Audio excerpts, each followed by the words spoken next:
Tonight, as you settle in and let your thoughts soften, consider this timeless current we all share.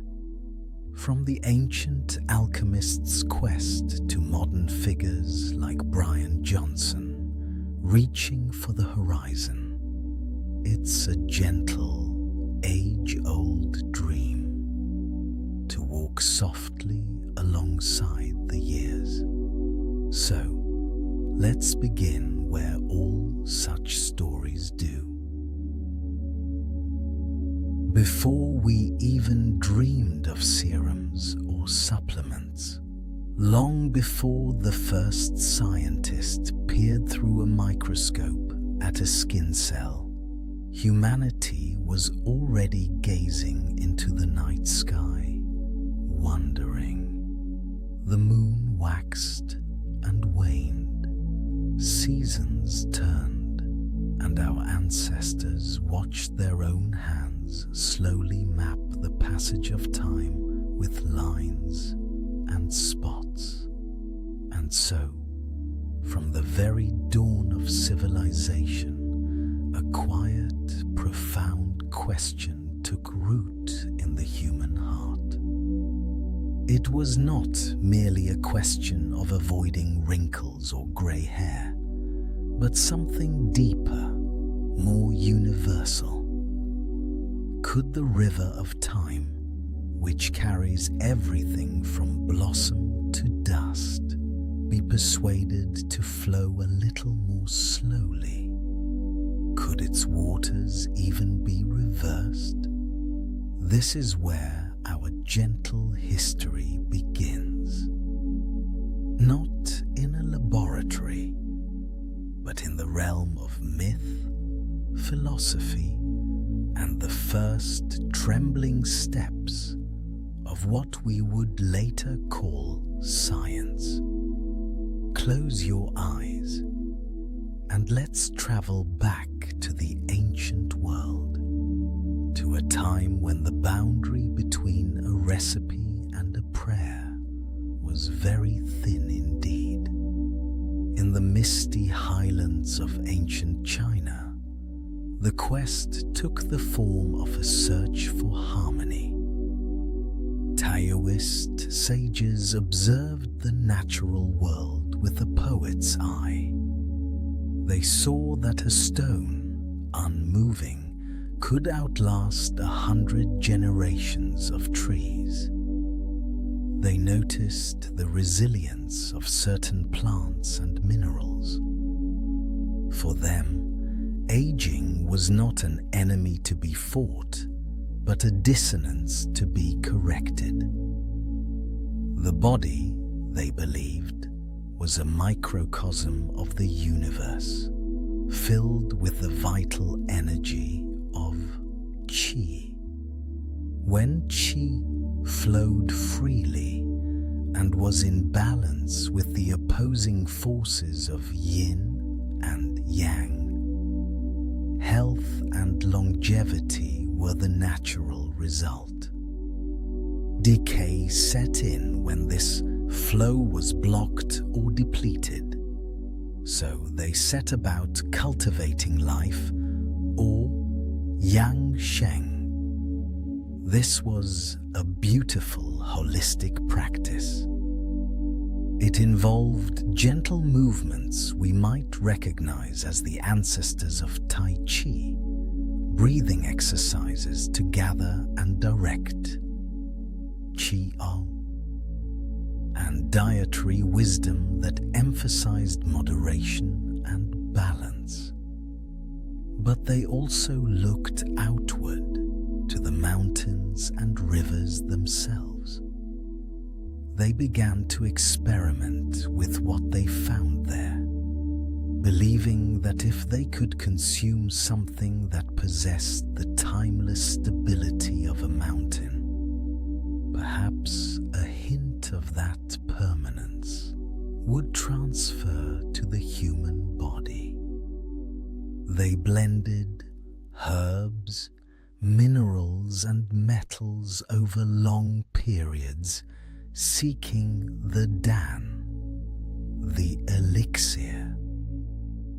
The most famous of these was the quest for the Elixir of life, a substance often involving cinnabar, a mercury sulfide. We know now, with a sigh of sadness, that many of these potent concoctions were tragically poisonous. But the intention behind them was not foolish.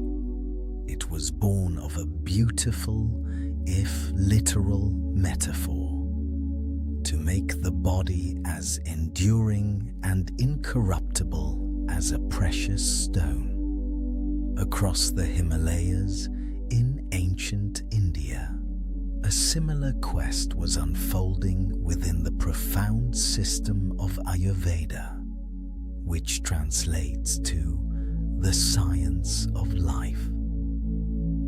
Here, the focus was less on alchemical transformation and more on meticulous daily alignment with cosmic principles.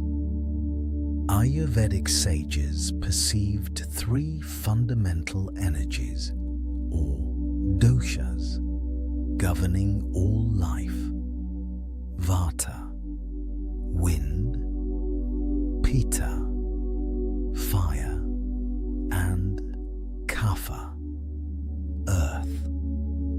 They saw aging primarily as an increase of Vata, the dry, light, mobile quality, leading to the thinning of tissues, the brittleness of bones, and the scattering of the mind. Their approach to anti-aging, or rasayana, was a symphony of living. It was a prescription for a life fully attuned. Rasayana therapies were intricate and personalized, involving rejuvenative herbs like amalaki and ashwagandha, nourishing diets, and purification practices. But it was also deeply spiritual. A key text advises that the highest rasayana is a life of truthfulness, compassion, and non-violence. Can you imagine? The first anti-aging protocol included being a good person. The body and spirit were not separate. To nourish one was to sustain the other. The goal was not immortality in a frozen sense, but a directional longevity, a long, lucid, vital life that provided more time for spiritual realization.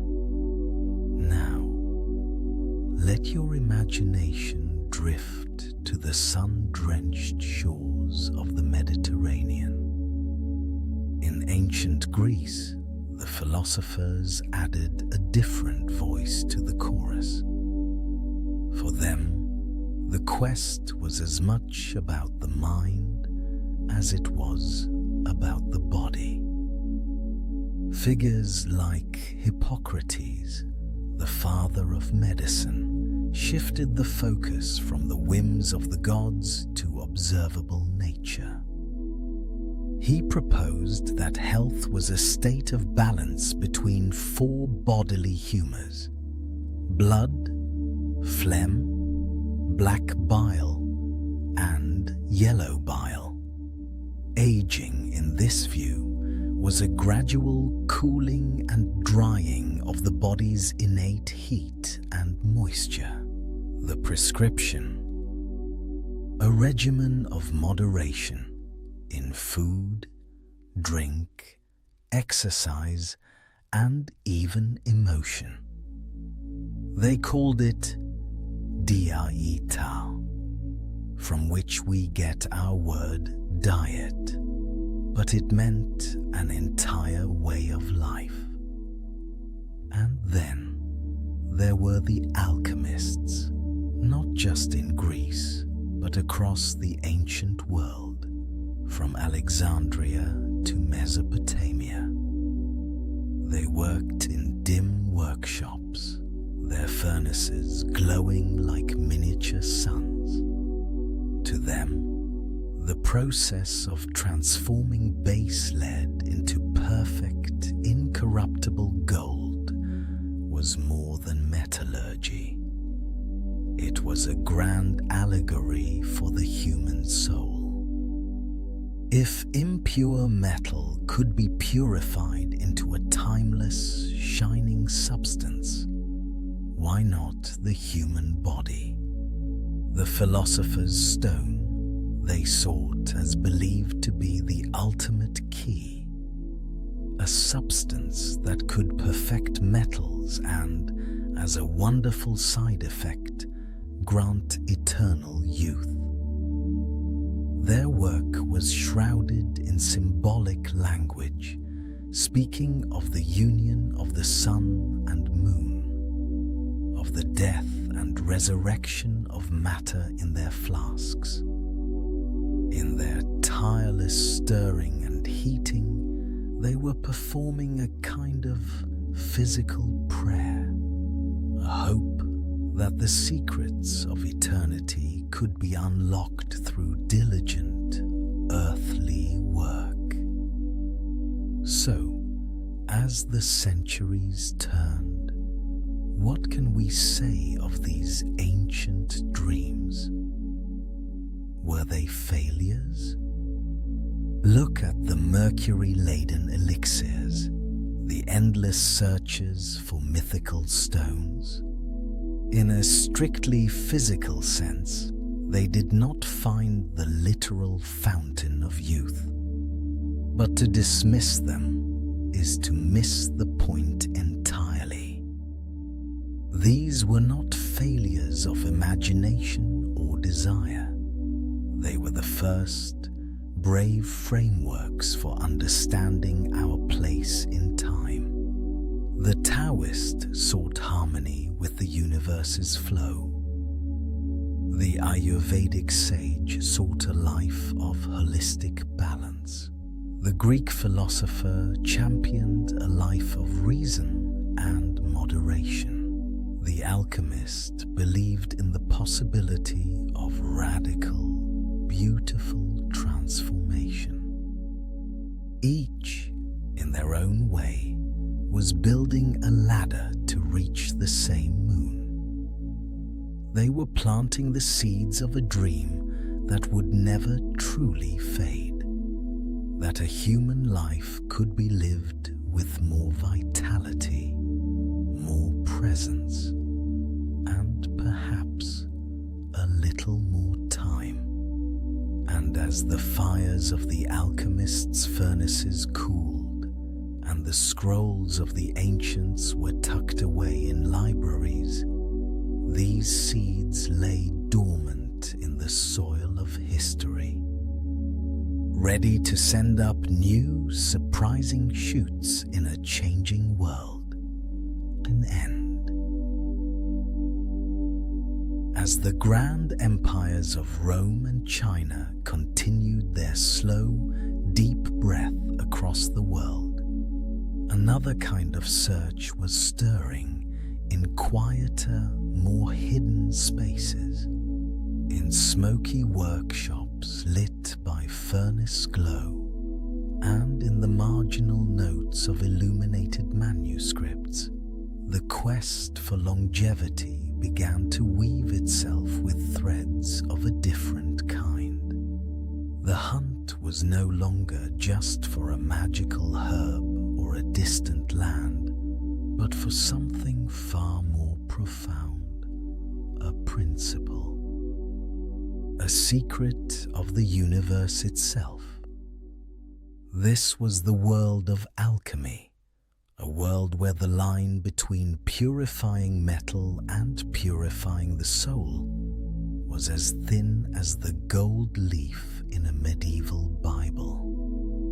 And in this world, the search for agelessness found a new home at the Alchemist's hearth, in the dream of the Philosopher's stone and its companion, the Elixir of life. It's a shift worth contemplating.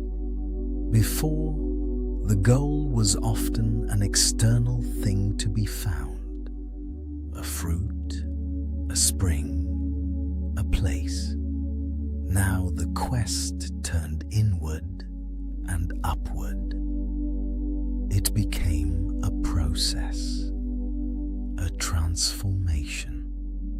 For the alchemist, the universe was not a collection of separate things, but a single living entity.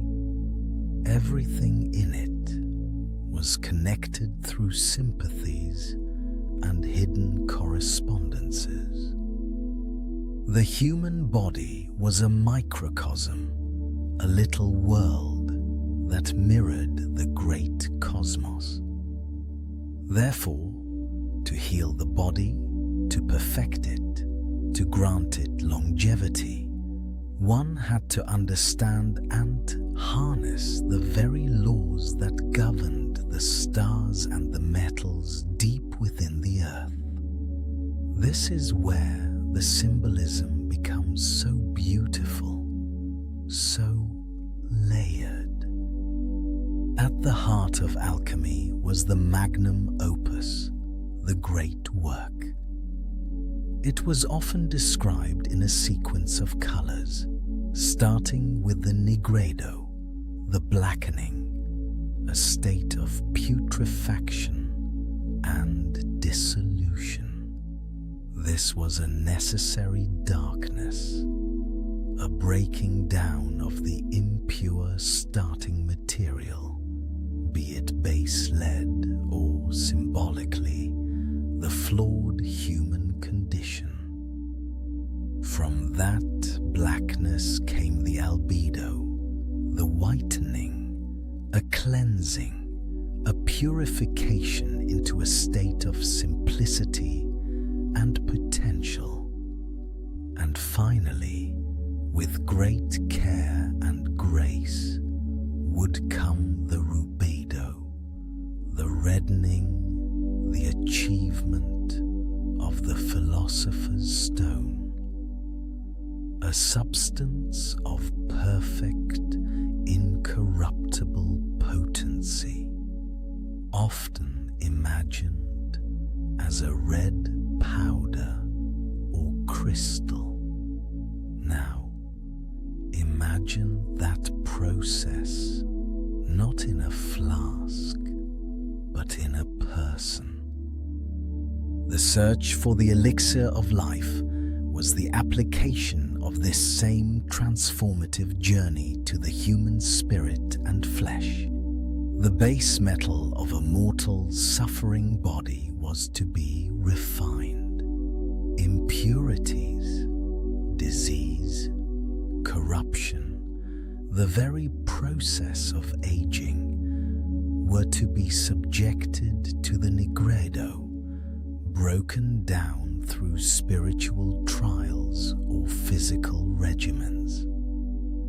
Then, through discipline, prayer, and the application of arcane knowledge, one would achieve the albedo, a state of bodily purity and balance, and the final achievement, the rubedo of the self, was the creation of the astral body, or the activation of a divine spark within, which would render the physical form incorruptible, granting not just long life, but a perfected, enlightened existence.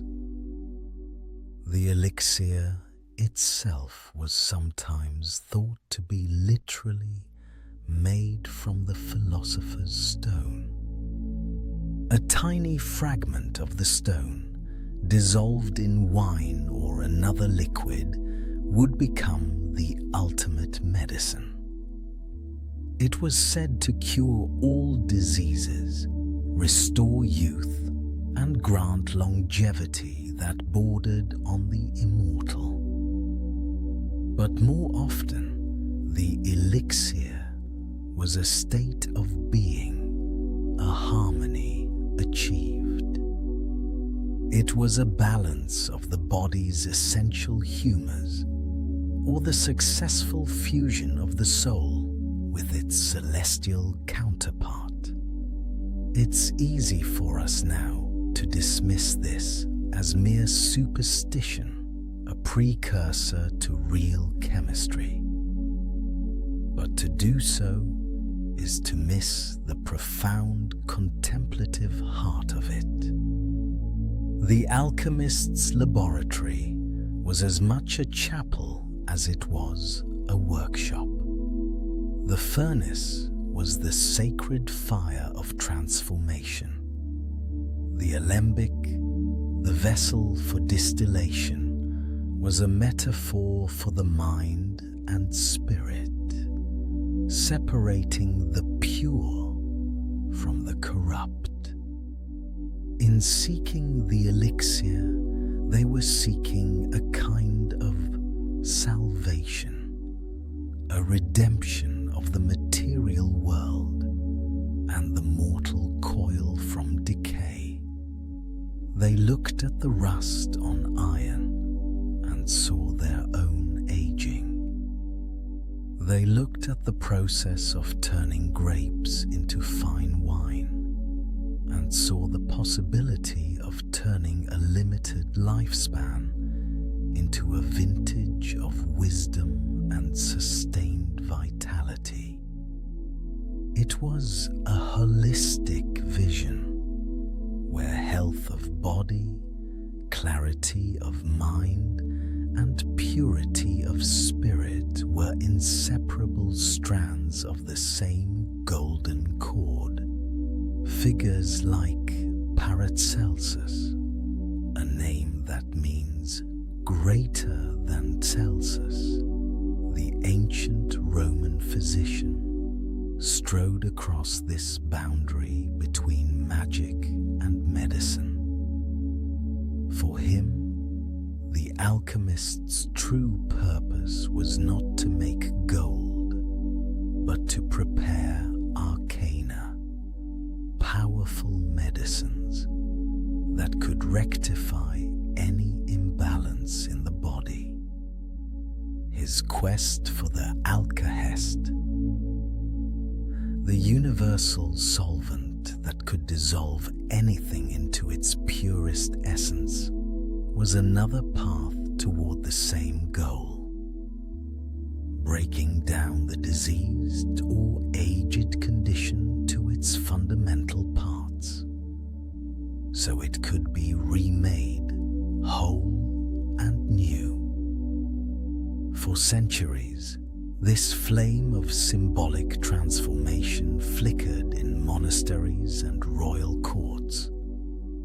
It was a patient, slow-burning search, full of coded language and secret symbols, the Ouroboros serpent eating its own tail, representing eternal cycles, the hermaphrodite, representing perfect unity and balance.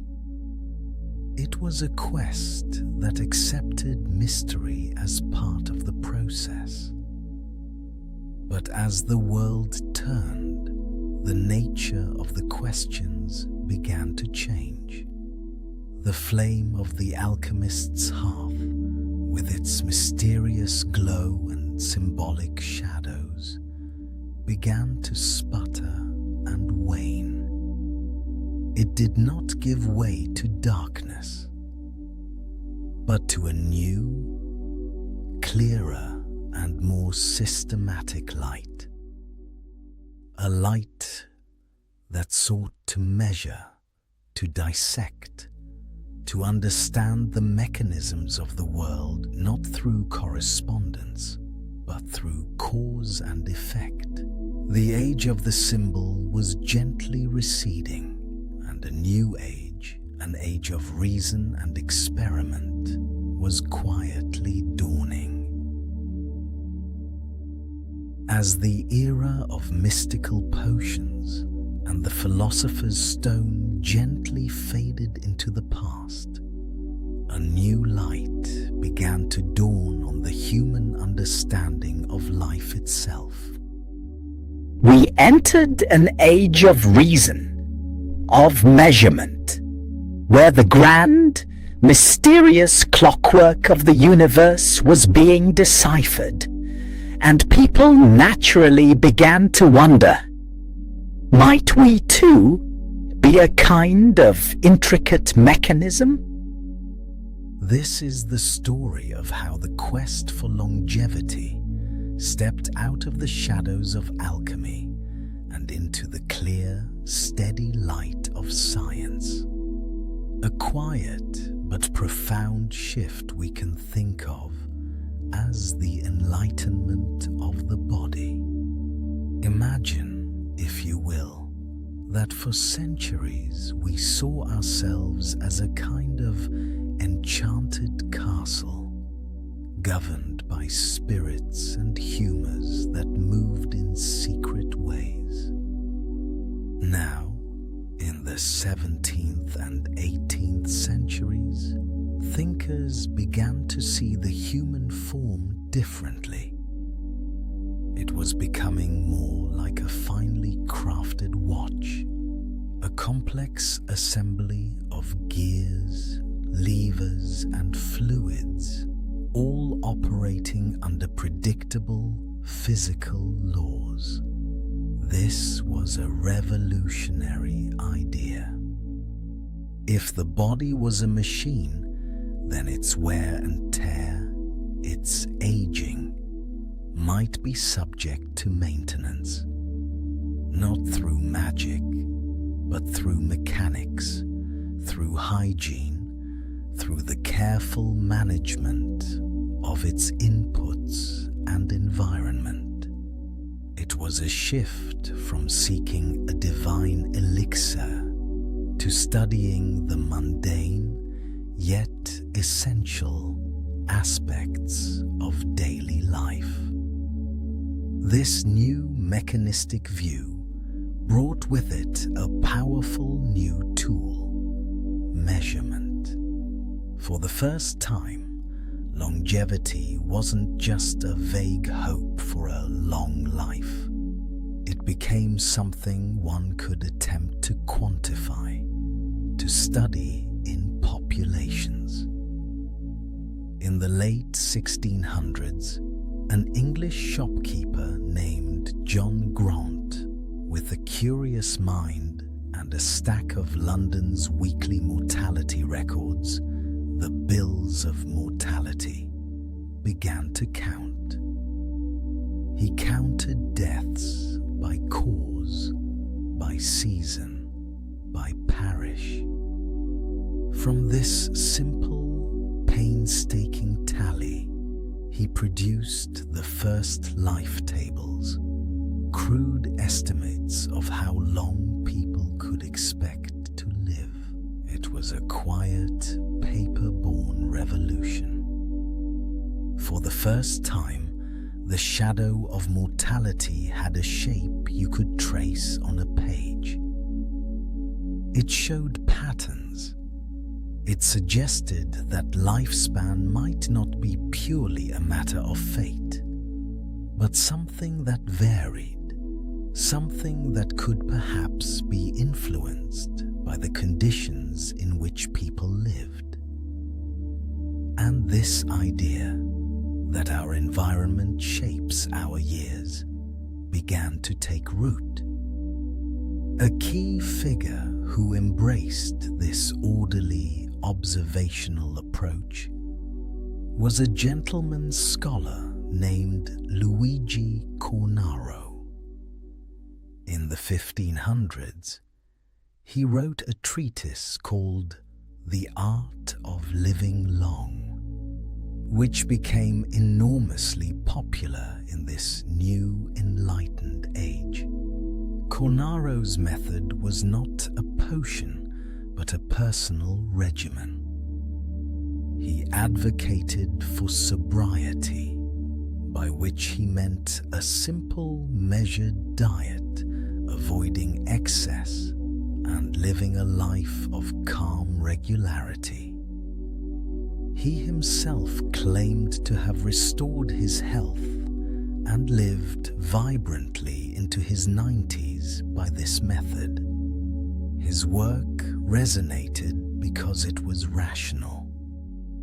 It framed longevity as a project of self-governance, of balancing the body's inputs and outputs, much like managing the fuel and function of a delicate engine. The goal was no longer to stop time, but to allow the mechanism to run smoothly for as long as its design would permit.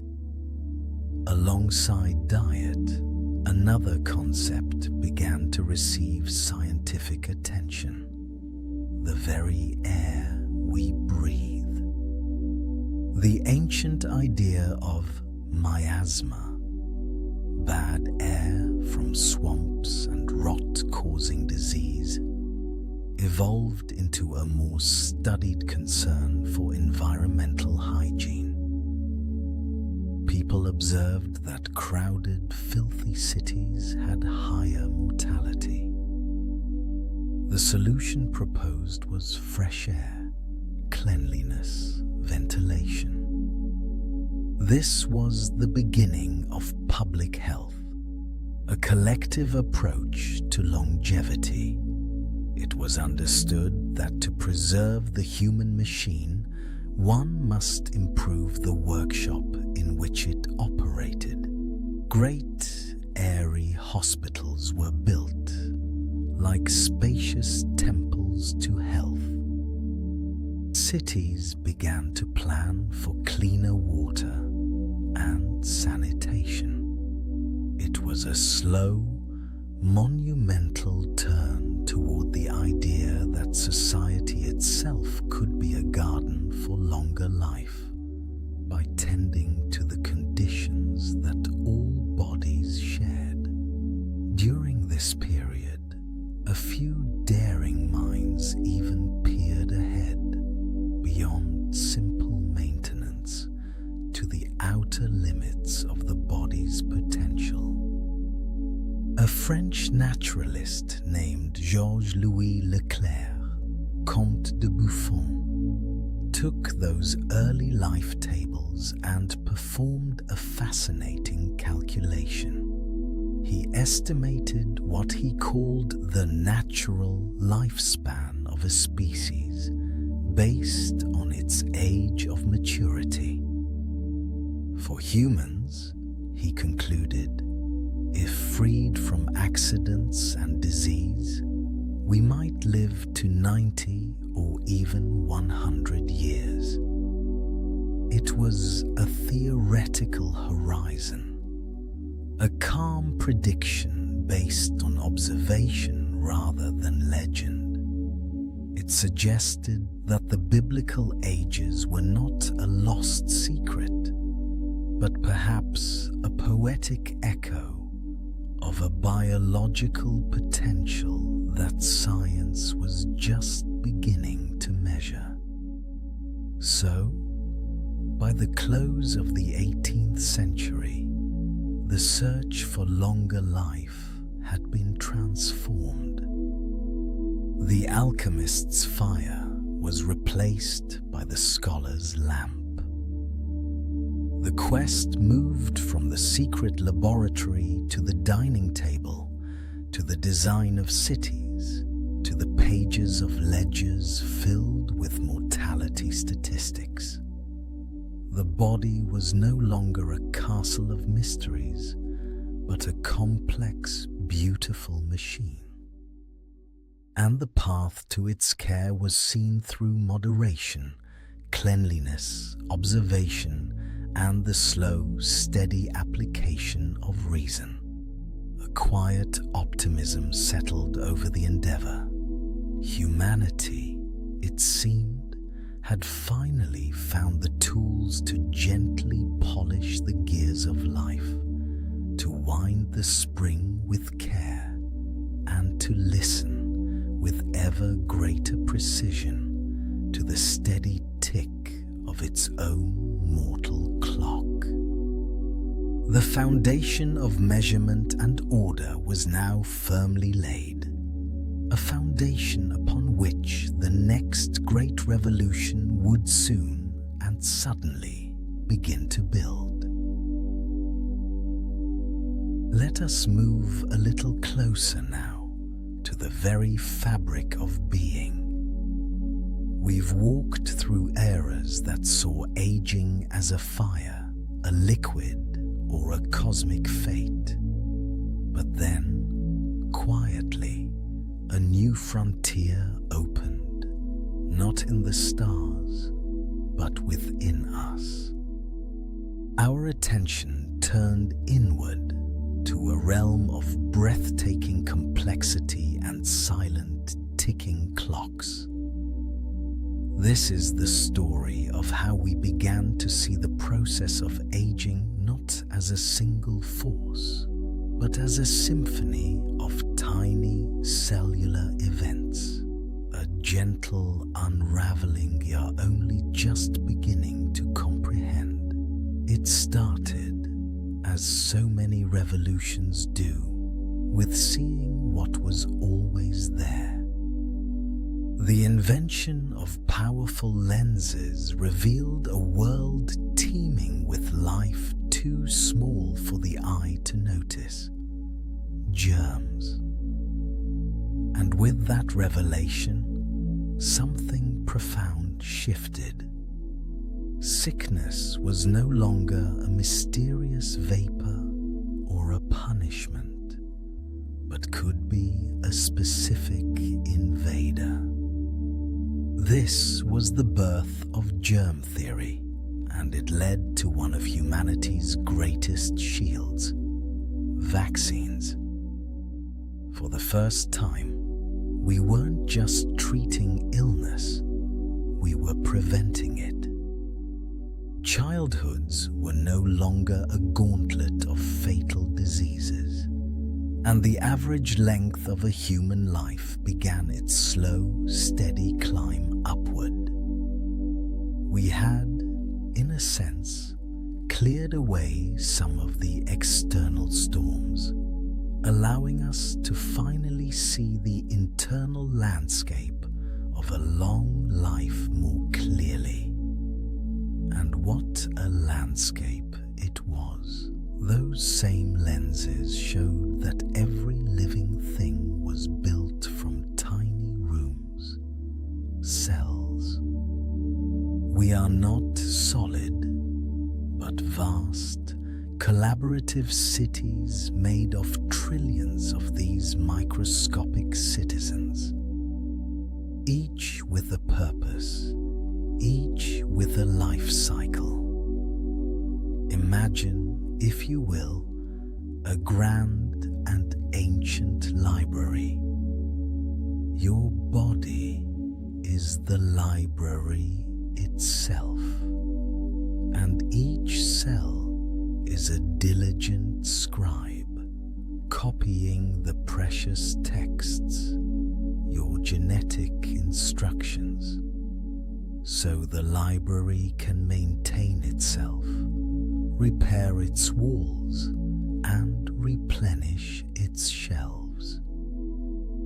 For a long time, we thought these scribes could copy the texts perfectly, forever. But they cannot. They are mortal too. In the 1960s, a biologist named Leonard Hayflick made a quiet, monumental discovery. he found that human cells grown in a dish do not divide endlessly.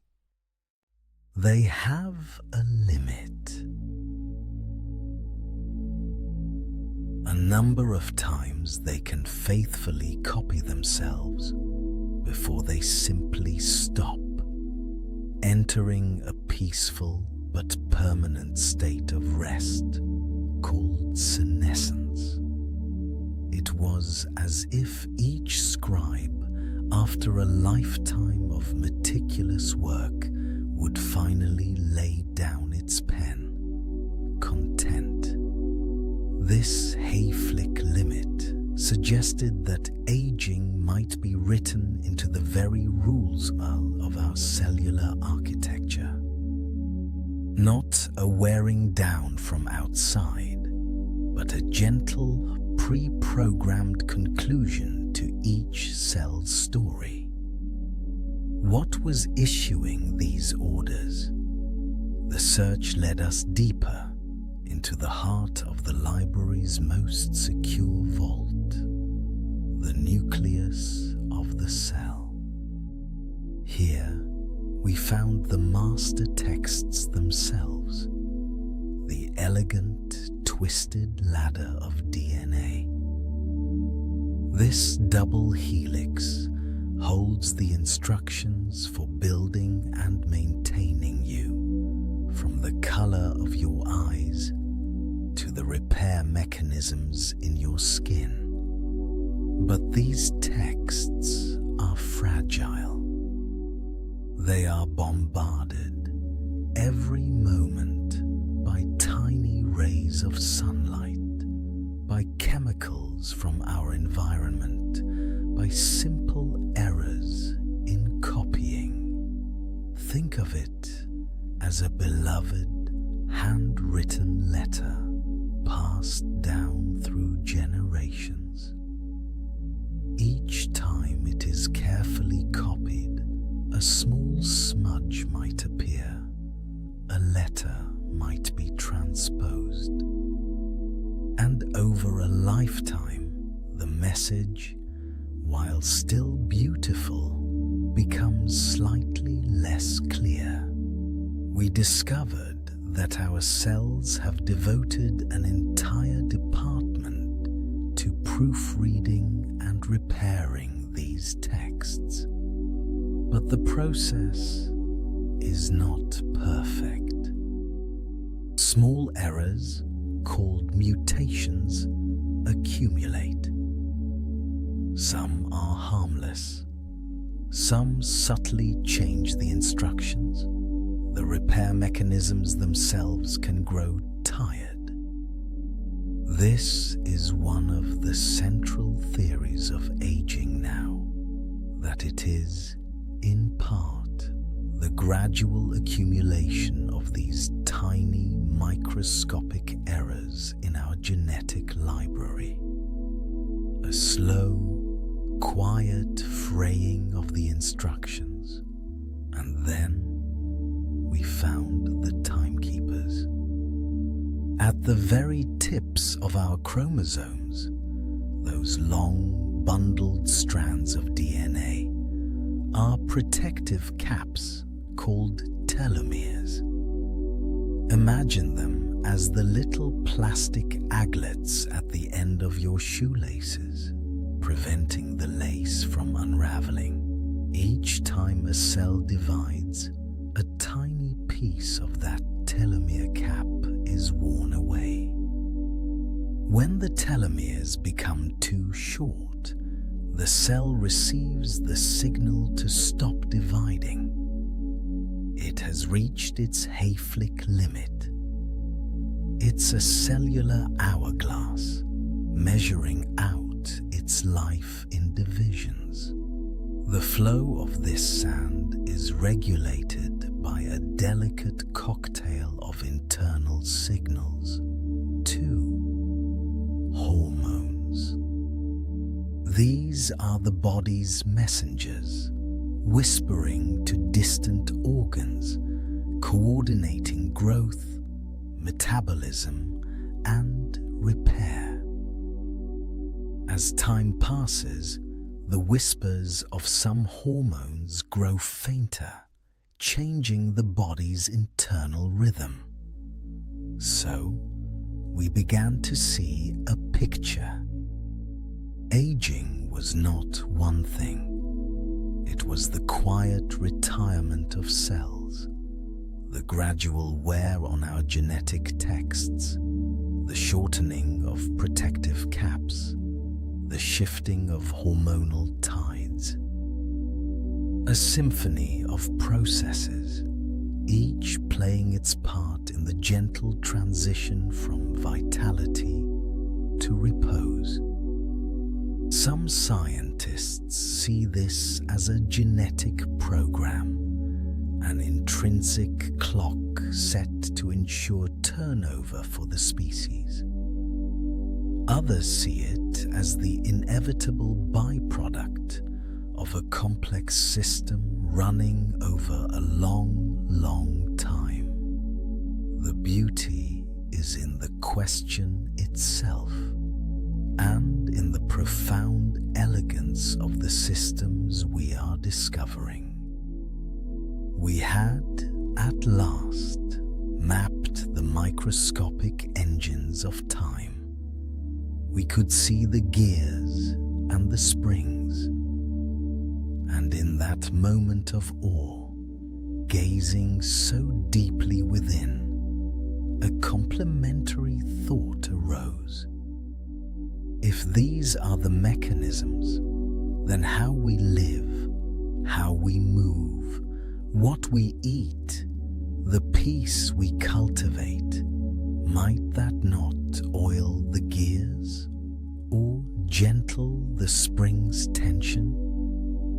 As we understood the cell, we could not help but remember the wisdom of the whole.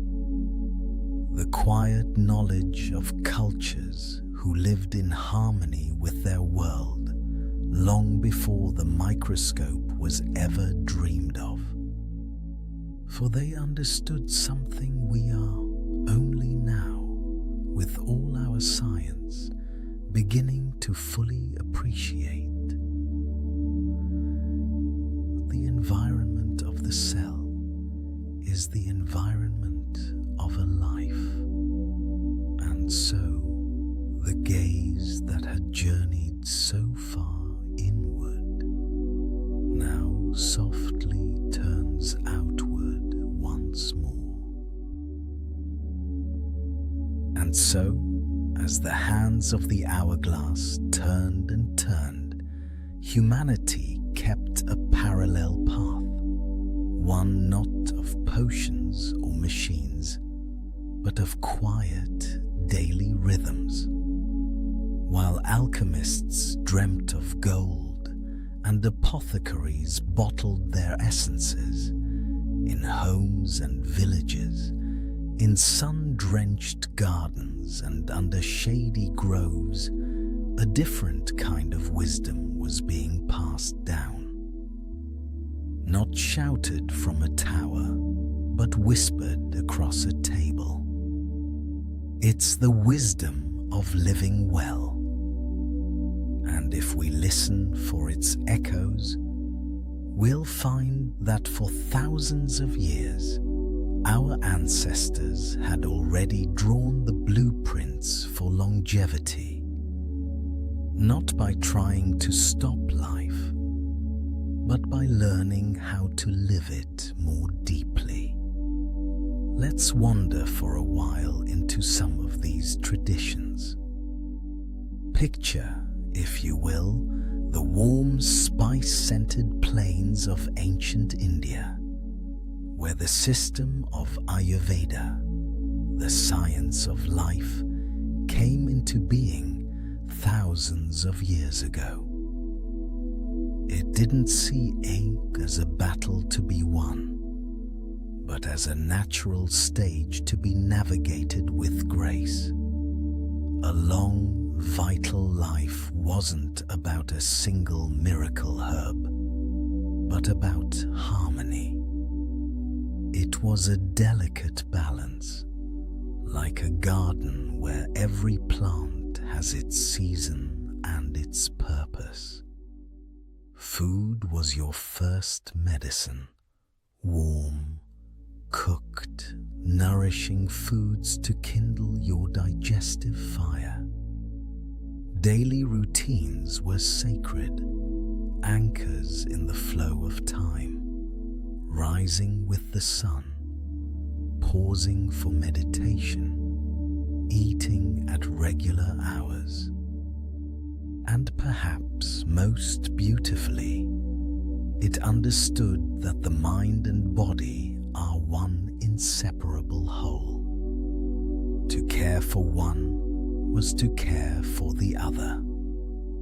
A long life, in this view, was simply the natural result of living in tune with your own nature and with the great rhythms of the universe.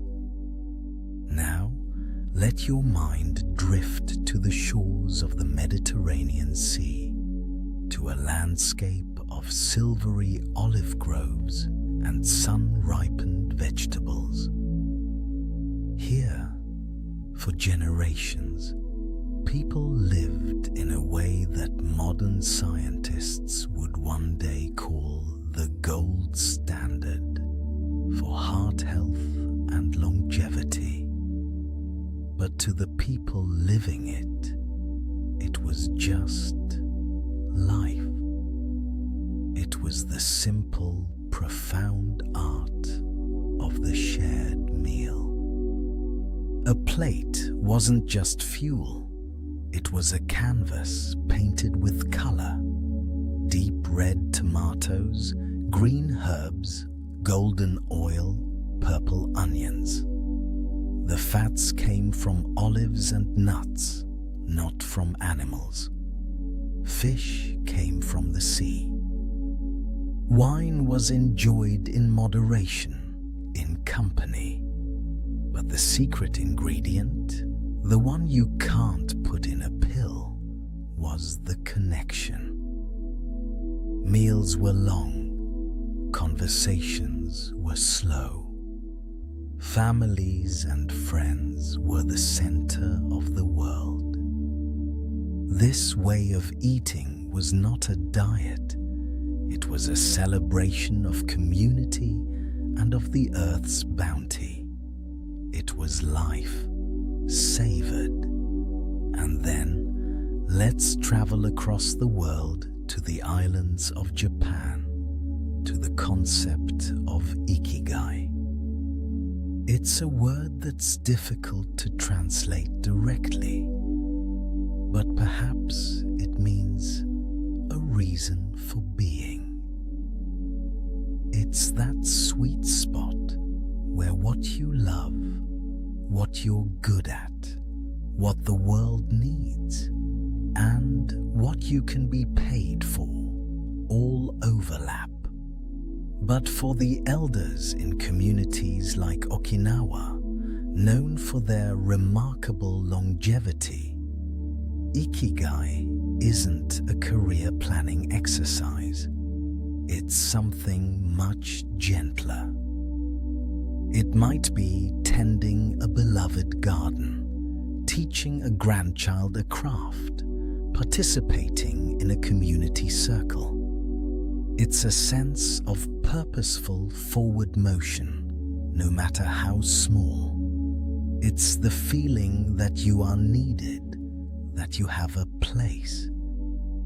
And this sense of purpose becomes a kind of internal compass that guides you through all the seasons of life, giving each day a gentle, sustaining rhythm.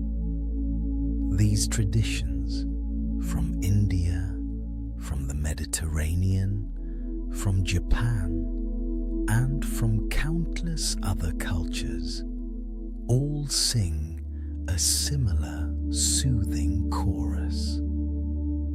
They remind us that aging well is not a solitary technical project. It is a symphony with many parts. It is the nourishment of the right foods. It is the steady rhythm of daily routines. It is the deep, restorative well of human connection. And it is the quiet power of a mind at peace, with a heart full of purpose. Longevity in this light is not a distant treasure to be dug up, but a quality woven into the very fabric of a life well lived. For centuries, this was the quiet counterpoint to the louder quest for eternal youth. While one path sought to conquer nature, the other sought to coexist with it. While one looked for an external solution, the other cultivated an internal garden. It was a patient, humble wisdom passed from hand to hand and heart to heart. And it makes you wonder, doesn't it? What might happen when this deep, ancient river of wisdom finally meets the powerful, precise stream of modern science? When the gentle art of living well is illuminated by the cool light of understanding. Now, let us bring our gaze closer, from the broad rivers of philosophy to the precise, quiet channels of the modern laboratory. If for centuries we dreamed of external elixirs, of fountains and philosopher's stones, our age has turned the search inward. We have begun to listen to the whispers of our own biology, hoping to learn its language, to perhaps gently persuade it to slow its steady march. This is the age of the modern elixir, not found in a distant spring, but synthesized in a vial or encoded in our very genes. It's a pursuit that blends ancient yearning with cutting-edge science, and it speaks to a dream not just of longer life, but of biostasis, a profound pause in the process of time itself. Let us explore this dream calmly, thoughtfully, as one might observe a fascinating and complex piece of clockwork. The first whispers of this new approach came not from a quest for immortality, but from a simple, almost paradoxical observation: eat less, live longer. Studies in creatures from yeast to mice showed that a significant but careful reduction in calories could extend lifespan, like a slow-burning candle that gives a softer, more enduring light. But for humans, such constant restraint is a formidable challenge. So, the question became, could we find a shortcut? Could we mimic the beneficial effects of hunger without the gnawing emptiness? Thus were born the calorie restriction memetics. Think of your body's cells as a vast, intricate factory. During times of plenty, it operates at full capacity, producing energy but also accumulating wear and tear, like machinery running hot. Calorie restriction, or a substance that mimics it, is like a gentle supervisor switching the factory to a more efficient conservation mode. It triggers repair processes, clears out cellular debris, and reduces inflammation. Substances like resveratrol, found in red grape skins, or the more potent drug rapamycin, originally discovered in soil from Easter Island, are thought to act as such supervisors. They don't add years by pouring in new life, but by encouraging the body to tend to its own maintenance, to clean its own windows, so to speak, letting in more light for a longer time. But the maintenance of the factory is one thing. What of its very blueprint, its expiration date? This brings us to one of the most elegant theories of aging, the telomere.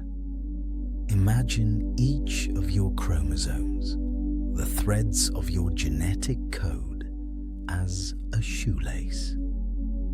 At the very tip of each lace is a small plastic cap, an aglet that prevents the lace from fraying. A telomere is that protective cap for your DNA. Each time a cell divides, a tiny fragment of that telomere is worn away. Over a lifetime, with countless divisions, the cap shortens. Eventually, it becomes too short, and the cell receives a signal to stop dividing, to enter a state of permanent retirement, or to self-destruct. This is one of the fundamental mechanisms of aging. So, the dream of telomere therapy is, in essence, the dream of reinforcing those aglets, of finding a gentle enzyme or process that can carefully restore their length, thereby granting cells more divisions, more renewals. It is the dream of keeping the shoelace from fraying. Yet, even if we could maintain every cell, another question arises. What of the mind?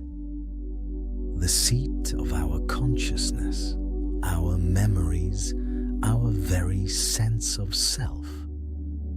This leads to the most speculative shore of our modern quest, the dream of digital immortality.